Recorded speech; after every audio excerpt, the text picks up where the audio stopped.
Today brings an end to this. Hold on, one second. I'll read this. I'll read it.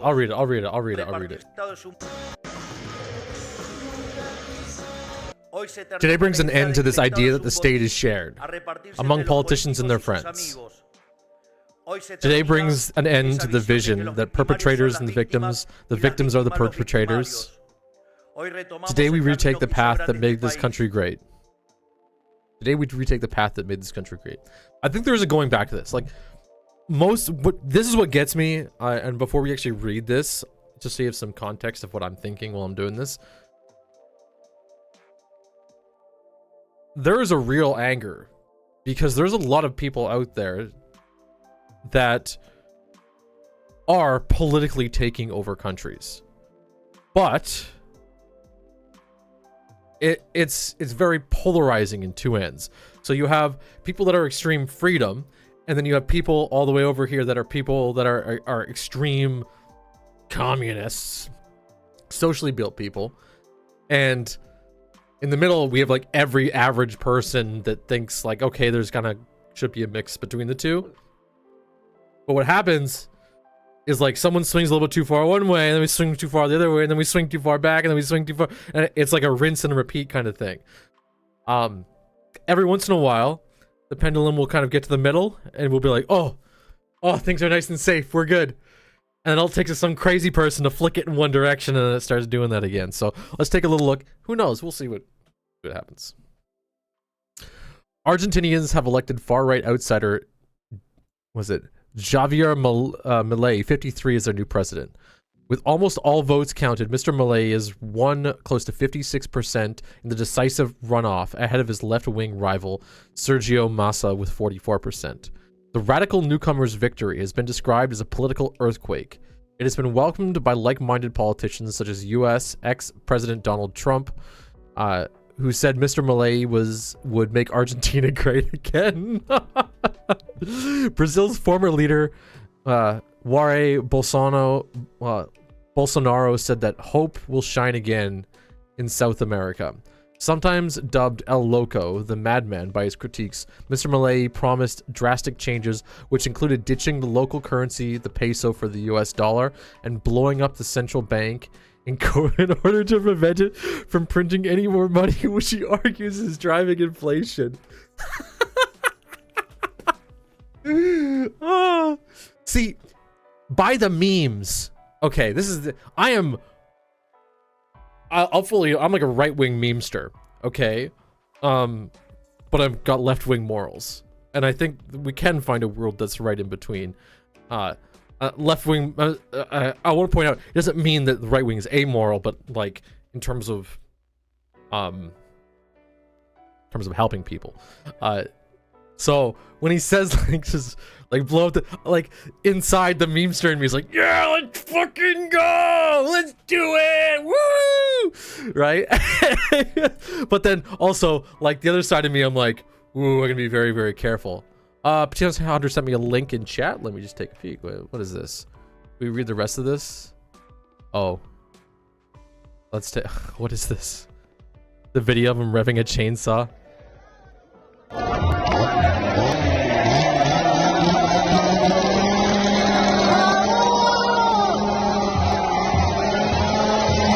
But why? It's a little noisemaker.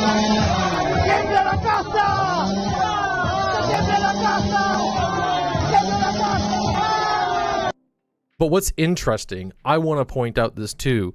Politicians like this are great, and this seems like a reverse of Donald Trump. Donald Trump would never touch a chainsaw in his whole damn life. Okay? I am always pro blue collar, rough politicians getting into office. Because what can happen is a politician gets into office that's going for change, and to them, like, oppression is them having to put their hands in the dirt. Oppression is them having to hold the chainsaw, and that's what they consider, that's what they're fighting against, is like, I can't believe these people are making me work slightly hard in my life. Guys like this, very, very nutty, but this gives him at least a sense. This guy really, like, he doesn't mind breathing fumes, which is batshit crazy at the same time, right?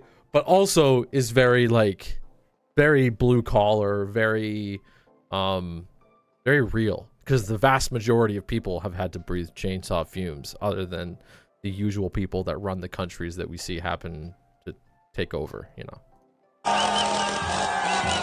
A little scary. Well, does he have the chain on it? Which I'll point out too, I've seen video of like Americans at NASCAR rallies with chainsaws with no blade on them, and they're using those as noisemakers. Culprit just quickly says, I think that searching chat open AI came up with a new tier for something like lightning fast and our artificial slowing it down. Never was. I have a little more context. I'll give you that in a second, Culp. We'll go over this the rest of this Argentina thing really quickly, and then I do know about this. There's actually some news that came out about how it's slowed down quite a bit. So I'll point that out in just a moment. He's also proposed cutting welfare payments and slashing bureaucracy by closing the ministries of culture, women, health, education, and among others. Now, this is a little scary. Okay. It is absolutely correct, and I even think here in Canada and the United States, the people in these positions are elitist, entitled scum in many ways. Like, they're good people. Okay, they're really good people. Don't get me wrong, too. When you have somebody who's an expert in a specific field, like, let's just say health and education is one that's like, it is fine, and it's really good to have people in positions of power who do influence and push education. And I do think, you know, maybe having somebody or some expert too in the culture of your community, how the world around you has worked is really important. I do think there should be some expert in terms of women and men. I think there should be experts for everybody in place of society, where you can go to this person and go, okay, well, what is your opinion, right? About all the things that you do this thing every single day, that's fine. But what I've noticed is that a lot of these people in the positions of power start to think of themselves as God. Really, they go, these are the opinions that I have, and so therefore the rest of the world now has to bend their will because I'm the most educated person in the world. So there's a thumbs up to this, because yeah, like I'll even point out too, it's this like, if you talk to anybody in these positions, again, I'm not making total sweeping statements, but also they live in this like bubble where they are the expert, where they then decree other things for the rest of the world based on their own living environments, as opposed to being like somebody who's an expert in health is not an expert in living. So why would somebody who's an expert in health have an opinion about how other people should be living? That's where people get really mad. That's of course where, when COVID came in, masks and vaccines, right? That's a big thing. The experts can say these things work, but for some reason they had authority over the rest of the world. And that seems like what Argentina right here, that seems like what this guy's raging against. I saw the clip earlier too, Potato Hunter, PH, I don't know, of him. I saw that clip. I didn't realize what it was, of him ripping down the different titles from the different positions, which those positions to me should be merit-based positions and not appointed positions. And they're always, in politics, they're always appointed positions. In a round of media interviews following his election win, he said he would privatize Argentina's state energy company, YPF, and the country's public broadcasters. Privatization is good. Regulation is good on privatization. Okay. But also privatization can be very chaotic and bad. So again, two mindsets. The memester in me is like, gotta privatize it all. And then like the soft societal person in me is like, oh, well, when those companies, I'm not going to too much into a rant, but when companies get so big that they become government style, that's when things get sketchy. If you're able to keep your government and your privatization locked in check with each other, then it turns out well. But if it's all private, it's no longer private. It actually becomes like a public entity that has profit, which is not good. Anyways. Everything can be put in the hands of the private sector will be in the hands of the private sector, he said. However, Mr. Millet added, before the YPF could be privatized, it would have to be rebuilt. He did not say how long the process could take. The president-elect also announced that public works would also be cut down to zero, and those already in progress would be put out to tender so that there'd be no more state spending. A lot of public works, guys, again, it's just like... It's like here in Vancouver, where we spend all this money on making things look pretty and not functional. There's a lot of public work projects that are pretty projects made to make people feel good who already have good lives, and are built by people who don't feel good, who don't have good lives. The excuse is, well, these public works and stuff like that make things better for everyone and we can pay them, but like across the board, it makes everybody's life worse because you're not building things that make people's lives better. You're building things that are pretty for people who have lots of money, which that's what they're rallying against here, it looks like. I want to point out too, just as like asterisks for any of these comments, this is not what I say should happen. This is just kind of more of my analysis and breakdown what I see is happening and how, or it's a good faith interpretation as to why these people are doing things. And I'm going to do my best, especially too, since we are going to focus a little bit more on AI within our streams and within our community setups. We're going to whenever you talk to an AI, as long as it's a well-structured AI, it's always going to take whatever you say in good faith. Even if someone's being a total jerk to you, if you give it two perspectives, it will always give you the best faith perspective of both conversations. And that's really what I'm going to attempt to do here. So I'm not going to be your AI, but just an asterisk on that. I'm seeing a lot of... If I think something should happen, I'll say it. But just because I'm reviewing it and going like, this is what the people seem to want and this is what they're up against, doesn't mean I'm saying this is the way the world should be. So I think that's really, really important. On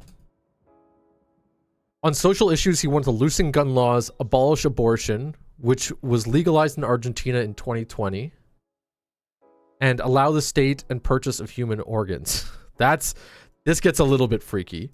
I do want to point out there is a weird, I think... A point out, abolishing abortion to me is against freedoms, which I find really interesting. I think that's more of like a religious introduction into right-wing freedoms, which I think they're shoehorning that one in there. I'm going to point this out. They're really shoehorning that one in there.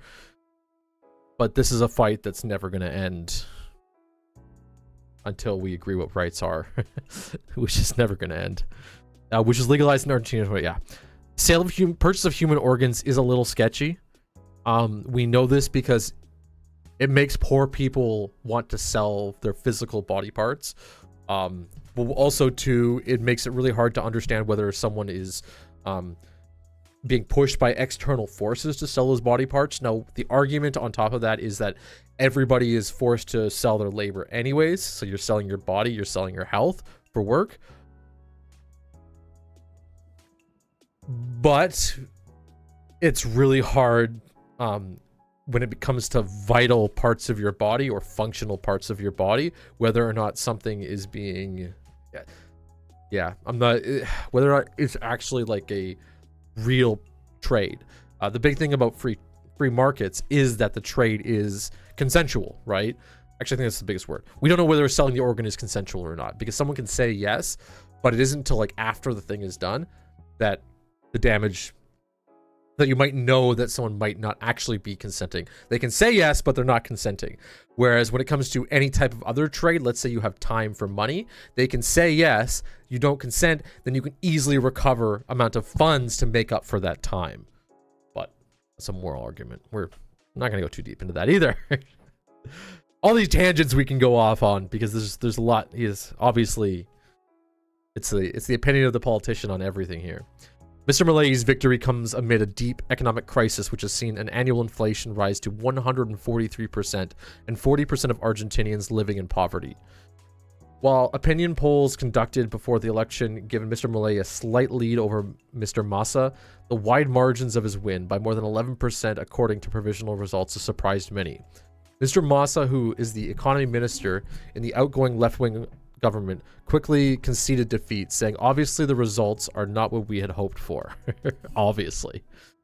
Analysts said Mr. Malay's aggressive style and his promise to do away with political caste, which he blames for the country's ills, appeals to voters who were fed up with Argentina's established parties. This model of decadence has come to an end. There is no turning back, he told his supporters in his victory speech, promising a new era for Argentina. From being the richest country in the world, today we are ranked 130.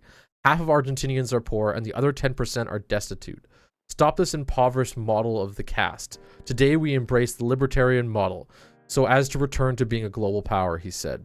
He announced that the changes he would bring in would be drastic and immediate. During campaigning, the former economist and pundit held a chainsaw aloft to symbolize plans to cut spending. His message appeared to resonate with voters, celebrating his win in the streets of Buenos Aires. One woman told AFP News that we were very tired. We wanted to renew. We wanted to see new faces, always the same ones. I bet on change, on Malay, that it will go well for him and go well for the country. However, economists have been more circumspect, pointing out that Mr. Malay's party only holds a small number of seats in Argentina's Congress, and that he will therefore have to negotiate with the very politicians he disparaged and attacked during the campaign. This is really good, though. I'm going to point this out. Society's layers of politicians have separated so much. In the old days, the layer between politicians and people were very small. If you take a look at the number of people, especially when you consider the United States, like how many people were in the USA when it was formed. The country had about 3 million people at the time of the revolution, right? The levels of disconnect in between you and your politician were fairly small. 3 million people means that you actually know most of the people. If you take a country, actually, for example, we have the whole Israel-Palestine thing. Oh, it's a good reference. Most Israelis know people that are involved with the conflict, like directly involved, like one layer of connection. When you get a country that is 300 million people, you have so many jumps from the politicians that the expectation, the life that a politician lives, is so different than the average person. Now, even in a smaller country like Argentina, let's ask how many people in Argentina? 45. Okay, 45. More people in Argentina than there is in my home country, Canada, right? The level of disconnect that happens there is going to be the exact same, or pretty much the same as it is here, but significantly larger than a country of 3 million people. What's happened, and this is what he's doing, this is really what he's doing, and again, I don't know much about Argentina, so I can't say whether this is right or not. What's happened is there's probably a small subset of people that are living happy, perfect lives and comfortable lives. And they've balanced it across the entire board where the vast majority of people are not being productive. The vast majority of people are living in poverty. The vast majority of people, like when you become an expert, as I said at the very start, when you become an expert on health, you don't become an expert on poverty. And so you start making decisions for the rest of the people, the rest of the world, that are not good for the people. They're good for health, but they're not good for people. So governments generally tend to be a little top heavy again because they start to push in that direction. This is what that's fighting against. Again, whether or not it's good, we don't know.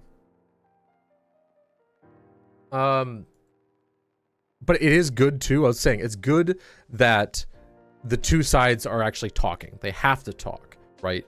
This type of extreme push to one side, and I think this is what happened a lot with Donald Trump also, where it forced the other side, the people who were building this disconnected bubble around them, to address the average American concerns, which obviously Donald Trump doesn't necessarily represent the average American. He doesn't necessarily know what's going on, but he gave the vibe that he did, and he gave the energy that the average American gives out. And that's the energy that the average politician didn't see. So the fact that this new Argentinian president has to come in and now interact with the people that he disparaged, like there's now they realize there's a voice that's coming out of their country that's very different than the voice that they've surrounded themselves in their entire lives.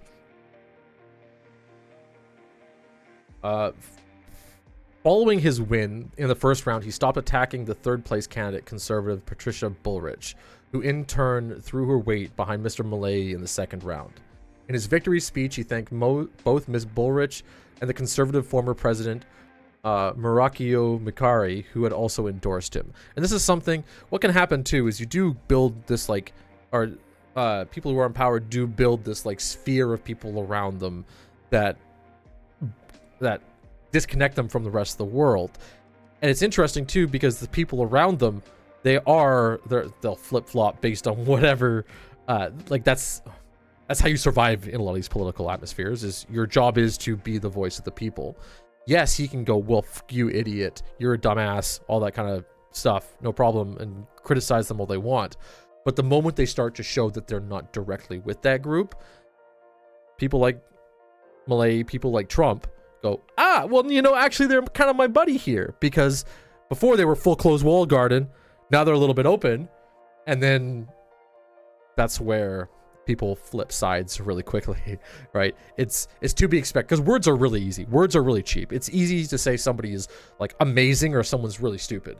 So if someone's being majorly against you, why not just be they're really stupid? And the moment they show anything towards you, flip it and go, hey, they're great. Because the words are really, really cheap, even though the feelings you have behind the words are so extreme. But while his supporters took to the streets of the capital, Buenos Aires, chanting change, there are also those who worry about Mr. Milei's victory for the Argentinian society. For the, you could say, of 48 million people, I'm going to worry, and this is obviously bad across the board, but if it's only 5 million people that are keeping society together in a culture, what that means is they're worried about what it means for the 5 million people, because over time, things shift around and that group becomes the poor and the rich. Like, unless you're like way up at the top and completely insulated by extreme political change, often in large political movements, you'll see people that were wealthy move down to the lower class, and people that were in the lower class move up into not the higher class, but the at least middle upper class for a while. And that's where the fear is. That's what they're commenting on more than anything else. Because clearly the majority of the people don't care. The vast majority of the people wanted the change. So why would you, like, it's like being worried about somebody for making their own choices. Why would you? No, there's no worry. The worry is my life might change. My society might change. So. Miss Villarreal, who comes from a military family, has defended officers convicted of crimes against humanity, proposing dismantling a museum where commemorates victims of Argentina military junta. Wait, oh, did I miss something? I did. His choice, yeah. Okay, his choice of Victoria Villarreal as his vice presidential running mate shocked human rights campaigners in the country, in which 30,000 people were killed or forcibly disappeared under military rule from 1976 to 1983. We have a hard balance. Like I said, it's if you're in the ruling class, the violent uprising and murder of your civilians, your poor civilians, is absolutely terrible. But your poor civilians are the rich civilians to the lower class, who, if you have enough of them, they do make choices like this. So again, not what I'm advocating for, but looks like what is happening at this moment.